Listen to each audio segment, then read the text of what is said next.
Welcome back to DreamLeague Season 5. We are in the middle of a series here for our LAN finals live from the DreamHack Mount Energy Studios. And we have Virtus Pro taking game 1 against Na'Vi. And it was, well, it started out being actually favored for Na'Vi. They came ahead in the laning stage, somewhere along the lines. 11 minutes.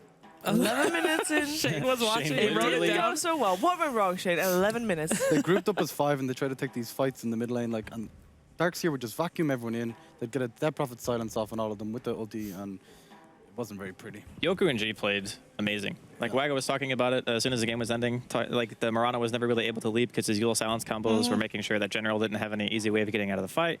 Yoku hit like 3 or 4 or 5 man vacuums during that game, and there was just so much wombo combo going on between that, and their coordination of fights I think was just a little bit better than what Navi's was. Having the life stealer as well, just to go on the Huskar at the start of the fight. Like every fight you'd see Huskar running away, like, and that, as Huskar you don't want to run away. But it's so hard for him, right? Because like, okay, say for instance you actually do ult somebody, then they get surged, or you get hexed, or you get impaled, or you get ghosted, or you get spirit siphoned, and it's like no one on the team can really help you. You know what I mean? Yeah. Like you're that frontline hero who's supposed to be frontline, but you don't have a Dazzle to back it up. You don't have an Oracle to back it up. You are just, I'm going in. If I don't get a hero kill with my life break, I am just going to die. Yeah. Especially when you have Iron Shell as well. It's so difficult to toggle the Armla. Yeah, it's very true. I mean, toggling in that game is pretty much impossible. If Exorcism and Spirit Siphon are both on you, you're just dead. I don't know. When, sorry, go ahead. Oh, sorry. Well, that's kind of the fun of the Huskar game is that, though, you never want to be behind as a Huskar. No. But if you're ahead, anything could happen, you know? If things went better and Huskar was able to be that gap closer that they needed against Death Prophet. I just don't feel like they didn't set the hero up for success. Okay. So, like, they start off by picking, like, a Life Stealer after seeing the Bounty Chen opening, which I think, in hindsight, it still could have been countered by Na'Vi, but Na'Vi have a very distinct playstyle that they just really like to adhere to. So if you don't counter that hero, then a Lifestealer ends up doing what Aloha Dance did that game, which is just crush everyone. Because he has the magic immunity of the Mirana, who rushed Aghanims. That build is pretty much worthless against a Lifestealer. Like, you're never going to kill him. You're just relying on, I guess, you know, the Mirana ulti to deal damage during the AoE team fight, and maybe you can get enough to kill the rest of the cores. But DP is going to build super tanky as well. So who is going to kill the Lifestealer and the DP? Like, where's the damage coming from to make that happen? I think the Ags, though, like mid-game, did actually make a huge difference. There were some points, but I think it was the Aghanims and the fact that General landed some clutch arrows when they were pushing in top that, like, single-handedly saved their base for a while. But at that point, they were already behind. Yeah, well, we are going to look at that clip and see what went right for Na'Vi, because that was one of the fights where we started getting a little bit more hope for them. So I mean, G was just, at this point in the game, he's like, I am invincible, go, arrow. Whacked. He does get hit by an arrow straight in the face. This is something I would do, by the way. What? I'm invincible. Walk right into an arrow. Yeah. He nearly, like, he lives on maybe 10% life? Yeah, he gets the Eagles off. Check this out. Oh, what a vacuum, though. But this, pause right there for us, though. Just see the carnage of that vacuum. Pause. That is everybody is in there. Was this vacuum wall hit because Yoku good and obviously he played it well, or was Na'Vi just out of position because they got greedy to kill off G? Well, look at their heroes. They have like a DK, Huskar, Bounty. They don't have the longest range, you know what I mean? Yeah, you're so right. it's like they kind of have to be in close proximity, and if you kill the Death Prophet instantly during this, you guarantee defend, because there's no more exorcism. So it's understandable that Na'Vi grew up in the situation because they get really excited. It's like, oh, we're going to get him, we're going to get him. And I mean, he does eventually die. There's a little, he tracks first of all, and then hits the Shuriken bounces, ends up killing G. And then we have another arrow soon coming. I mean, General did make sure those arrows hit all the time. It wasn't able to do enough, it seemed. Follow up because Huskar dies straight away. Yeah, I mean, General played it about as good as you could have asked him to. Look at the amount of damage he does in team fights. Yeah. It's a tremendous amount of burst. Yeah. I think it was like Shane was saying, if the mid-game fights hadn't gone so poorly, maybe Na'Vi would have found themselves in a very different position this game. But Dendy was doing amazing mid. He was destroying Death Prophet. They had so much help. They got off to a great lead, and then there's just a... It was they had a fight 11 minutes and a fight of 14 minutes. And the standard tri-lane mid Na'Vi. Yeah. Make sure Dendy has a good time. Well, they did that, and then it just didn't come together. It was a problem of, like, as I said before, I don't know if this is the main reason that it went so bad, but I mean, the gap closer, you got to get on top of Death Prophet or you got to get away. But if you're defending your racks, there is no get away. Where do you run away to? Yeah. So at that point, it didn't matter how well they did. When death is at your door, there's not much you can do. But you're saying, was this more a draft issue? Because obviously Vacuum was really good against the heroes that Na'Vi had, so it was all like that Darkseer fitted perfectly against Na'Vi. So was this a draft issue or was this an outplay issue? No, I think it was more outplay, actually. Okay. I mean, I do think that Navi's draft was worse, but not by such a degree that I would just blame it solely on the heroes that they had, because they showed that they can definitely, hang in the fights. Their coordination can be there. General was landing some good arrows. There were points in which Navi were ahead, but it's just the mid-game fights were just a disaster. And no matter what, it's like you have these fights where you get crushed so hard, and a lineup with a Husker who, like Jake was saying, wants to be playing from ahead. You don't have that opportunity anymore. You don't have someone to back you up, and you kind of fall flat late game, and that's what we saw. Awfully familiar again, leaving the chain. Yes, literally the almost exact same. Yeah. Bands-wise, at least. I think they go for the Chen again, to be honest. I don't think Navi really... Do they do anything else, Shane? Are we going to find out? Next week. Stay tuned. Hey, well, it's Chen's sister. There you go. Not lore-wise. I was gonna say Not that lore-wise. must not Don't be worry. correct. No, it's not. That is Okay, not what correct. is Enchantress lore? And no, don't get me started on this stuff again. Her lore is, it's just like, it's one of those really crappy ones where it's like, it's such a beautiful creature. Who could hit her? Like, oh, thanks. Great lore. Thank you. She's like the Untouchable. guardian of the forest, and that's it. It's garbage tier.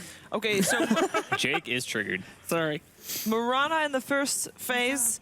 Now, we saw Mirana, and we know that it's not just general playing that. We've seen it on Lenny before, we've seen it on DJRA before.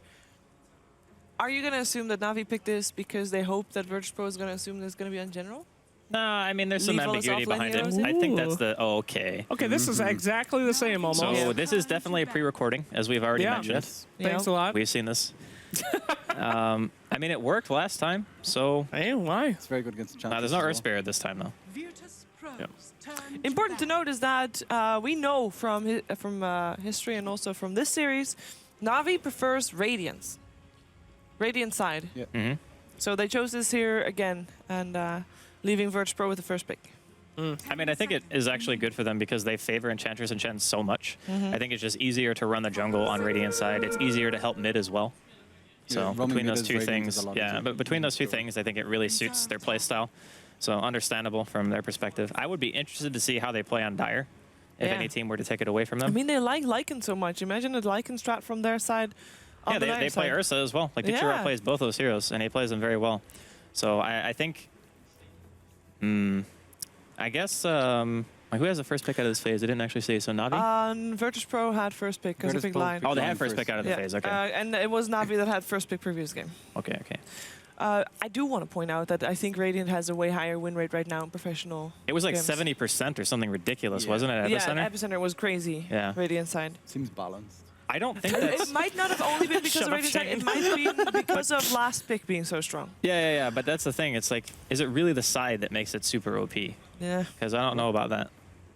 It is. Well, how else would it be 70%? No, she's talking about the picking phases is also affecting it. Yes. Okay. Because it's like if you pick second pick, which some teams actually at Epicenter thought Yes. was stronger, then you Yeah. ended up playing Radiant. Because people were picking And- Dire. and Yeah. one. Oh, so you're saying correlation versus causation. Is it the side or is it the picks? Yeah, because that people make 'em value win? Thank you, last Jake. pick very highly because you can just counter whatever. Like if a lot of people are having a pressure on mid lane, you can just counter them straight on with the hero of your choice. I think instead of starting in the fountains, that everyone should start in the river. What? It should be like Yeah. rugby. That's good. A yeah. blood- They Bloodbath. spawn right in the middle, 5v5, and then people just start running. But They then don't know wouldn't what you to just do. pick like Slardar or something and just spam W at the beginning of the game and stun like Ooh. 5 heroes? Yes, Is that a strat? that's the new strat. All right, let's go. But rugby style. How did we get to this?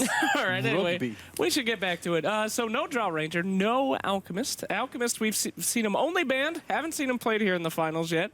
So we will not be seeing him again. You think we'll ever see an Alchemist make it through? We probably will see an Alchemist somewhere today. I think so. Maybe not today, but at some point, I think during the...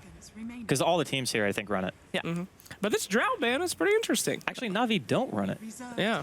Alki? Navi don't... I don't think I've ever seen Dendy play Alchemist. Well, they At must least know I that can't VP think of the doesn't. game. Maybe he has. He but- has gone to the safe lane in some games. Do you Yeah, but has he played Alch in safe no, lane? no. But they have the option to rotate. You know what Yeah. I mean?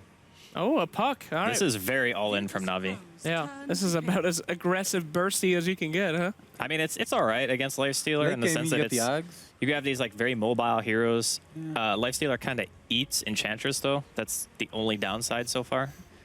I wouldn't be surprised if him just go back for DS again, honestly. It synergizes really well with the Lifestealer, and I don't know if they're going to get a chance to pick it after this phase. Yeah, almost. What about the Bat Rider? Yeah, that's still good too. You need a little bit of catch. I mean, for they have a poke. lot of options, but I think that Darkseer gives them the most flexibility out of all the heroes because it secures a mech carrier. You know, you've seen at least one of the support heroes. Ench isn't super good at killing Darkseer. I suppose they still have to pick another support, but Yeah. I was thinking Bane could be good for Na'Vi. You have setup for arrows. It's good against Lifestealer to kite him, that kind of stuff. But that's no, Bane's good for sure. yeah. Bane's definitely good. There it is. Tanks here. You did it. So, I mean, they did something right previous game. Why break that, right? So far, we're on track. They didn't pick up Earth Spirit because it was banned, so they need something different for that. But They're just not countering the Lifestealer again. That's pretty much the same thing that happened in the first game. They just didn't pick anything that was good against Lifestealer directly. So Aloha Dance just got whatever he wanted and could go into any fight, and he was just impervious to damage. so what is good against Lifestealer? What are we gonna see from Na'Vi that's like, mean, okay, Bat that's Rider. different? Ursa, Batrider, Lycan is already banned, so I guess you can't do that. The Dro is taken out too, which I think is really good from FNG, because the Dro strat is actually very good against what they have right now. You just win the lane super hard, and you just 5-man Dota. You can go something... Actually, you can't go super greedy, because you already have an Ench. That is kind of your greedy hero. Yeah. You go Slardar. Ench isn't necessarily bad against a Lifestealer, which is why... Okay, it's bad if he gets on you, but it's good if you can just sit in the back and hit him. Yeah, it's one of those 50-50 heroes. And Yeah, you already mentioned Bane, of course. That would be. Nice. I like Bane, actually. Yeah, I think Bane's mean, good. Bane is great just because it's got that setup for Yeah. Marana already. Oh, the and Disruptor is gonna be. The Raptor Ow. against Lifestealer, I interesting. don't like that at It all. it can work and it can't work at the same time. If you glimpse him, he's gonna rage, you know, and then he's gonna get away. But if you static storm him, he can't rage, and you can lock him But in. you and need then something it's to set up for the static storm. Yes. Right, and then if he static storms, and if he's already got rage off by the time he gets static storm, and you waste that walk ultimate, it is Yeah. a nightmare You scenario. are very sad. It's over. So I don't know, super risky. I mean, as you said, all the chips are down for Na'Vi. They're going all in on this pot. We haven't even seen the I don't know poker terms. The water. What are you going? What, river? The river? We ain't even been in the The river water. yet. You were The- close. That's It was good, related. yes. Yeah. That's why I've never been should on the call it poker the water. stars. The water. Okay, anyway. So we're seeing the bounty hunter yet again.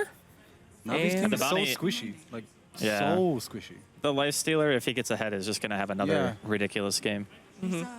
Because Disruptor needs an opening for him to go on the Lifestealer, which is normally you pick Disruptor to be the initiation, Right. you know? But against Lifestealer, it doesn't work. Their laning phase isn't particularly strong against Bounty, and Ion Shell plus Bounty against their heroes, I think is going to just destroy them. I have a really hard time seeing how Na'Vi round out their draft with a hero that makes me think they're going to win. Yeah. I think you need to put them around in the offlane again and pick some. Yeah, I mean, I think that too. Yeah. Maybe you get like... see, even Juggernaut's not that Jug good. is good now, I think. Yeah, but maybe as like a because it kind of synergizes with the push that you have with the Ench. You know, it makes it so you can kill on the You lane. could ulti Windrunner. It's not bad against Lifestealer. I don't know. I really like VP's draft much better this game. Like maybe even more lopsided than I was in game one. Wow. They did very well in the early stage of the game, previous game though. So you would imagine maybe them focusing even more on that to win that hard in the lane that they can roll off the back of that. I don't think they're actually going to win the laning phase that hard though. Oh, that's sad. Because I mean, you have this Ench to gank a Wind Ranger mid, right? And then you have Puck versus Wind Ranger, which I think is still very skill based, but I think Wind Ranger maybe is like 55-45 favored. It's Yeah. like super close, but and then we already talked about the mechanics. I think that G might just edge him out if he's not like constantly pressured, which Yeah. they may do, but if they don't, they're gonna have a Bounty Hunter Darkseer to deal with, and yeah, I'm a bit concerned for Right. Na'Vi. Sven. Sven. Is I mean, that it's the glue okay. that you needed to make it all better? It's good against Lifestealer because you can man fight the Lifestealer, and they didn't really have a hero that could be in the fight, and that was one of the biggest issues that they had in the last draft because the Husker couldn't really go in when you wanted him to. So it's a bit of a different approach, but it can work. I think it's also something that can help you get a kill as well Then on he the actually Bounty or the picks DS. Windrunner to counter Sven. Like Yes. he builds Maelstrom Yeah, he first builds item, Maelstrom. and then it just destroys But him. now it's picked up again. But so- I already think they were Before they behind even picked before the Sven. last pick Yeah, anyway. but they, So they needed armor. they something. needed armor. They needed something to help with the Lifestealers, so that's going to be their choice. Is it going to be enough? You say no? No, I think VP are going to win. Yeah, I agree. I think Darkseer can just have a laugh as well. In this I'll lane. go for VP as well. So, so Jake. Put me down for Na'Vi. It's one of those situations where if you lose, I mean, what are you going to do? But if you win, you look like a genius. So Na'Vi it is. Low risk, high reward. I There like we it. go. There you go. That's my life. Let's find out what our commentators think about this particular draft. It is time for Game 2 of Na'Vi versus Virtus